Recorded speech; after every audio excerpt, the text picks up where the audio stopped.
नाही, नाही देऊ टक्कर देऊ शकत नाही ते. कारण काय असं असतं तर आधीच त्यांचा तो किती वर्ष चाललं होतं त्यांचं हं, व्हायचं.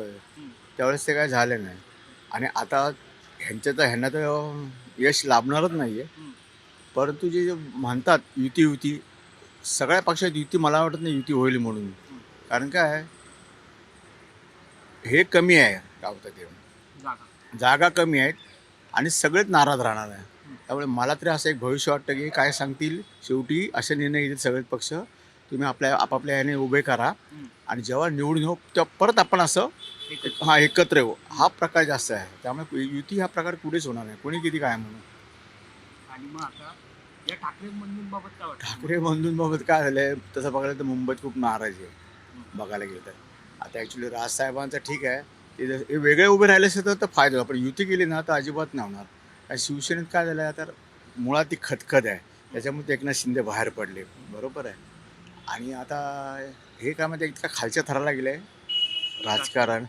पूर्वी मुंबईत असं म्हणजे राजकारण असं नव्हतं. हं, आणि माझं तर असं म्हणणं आहे की सुरुवात इथून मुंबई जर तुम्ही पूर्ण जगासमोर आदर्श आहे तर इथूनच ती सुरुवात झाली राजकारण. गलिच्छ भाषा, शिवीगाळ हे जे प्रकार इव्हन त्यांनी त्या स्त्रियांना पण ओढलं गेलं. हं. ते बरोबर. लोकांना रुचलं नाही आणि राजकारण आता लोकांना रुचत नाही आहे. त्यामुळे तर लोक कंटाळले आहेत. हं, आणि ह्या दोघांचा प्रभाव म्हणाल तर तिसरा पडणार नाही. हं. कारण का आता बी जे पीने पण एक प्रकारे मुंबईत बस्तान मांडलं आहे त्यांनी पण नाही असं बरं. नाही. हं, जशी खरी बघायला गेलं तर शिवसेनेची व्यवस्थित पद्धत होती बाळासाहेब असताना हं, तळागाळातून. हं. मग त्यावेळेस हातं होतं बाबा शाखाप्रमुख, गटप्रमुख, शाखाप्रमुख, उपशाखाप्रमुख, उपविभाग प्रमुख, विभाग प्रमुख, मग आमदार, खासदार अशी ती पद्धत होती. हं. ती पद्धत आता कोणाकडेच नाही आहे. आता जो तो काय जेवढा तुमचा काम होता ना हे संबंध हे वरच्या ह्याच्यापर्यंत तोपर्यंत तुम्ही एक हे झाले एक प्रकारचे मॅनपॉवर असं झालं. हेच चेहरे ह्यांची तोंड ते लोकांना कंटाळा आला. बोलतील हे असे करतात एक द्या ना मग दुसऱ्यांना द्या ना निवडून.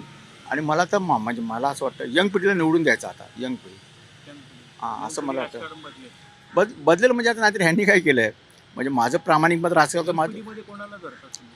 माझं असं म्हटलं आहे की एकतर तुम्ही 55च्या आतला किंवा 50 तर माझ्यावर ठीक आहे पण आणि शिकलेलं तरुण असेल त्यालाच मतदान करा हं. आणि घराणेशाही नष्ट करा. घराणेशाही बिलकुल नाही पाहिजे.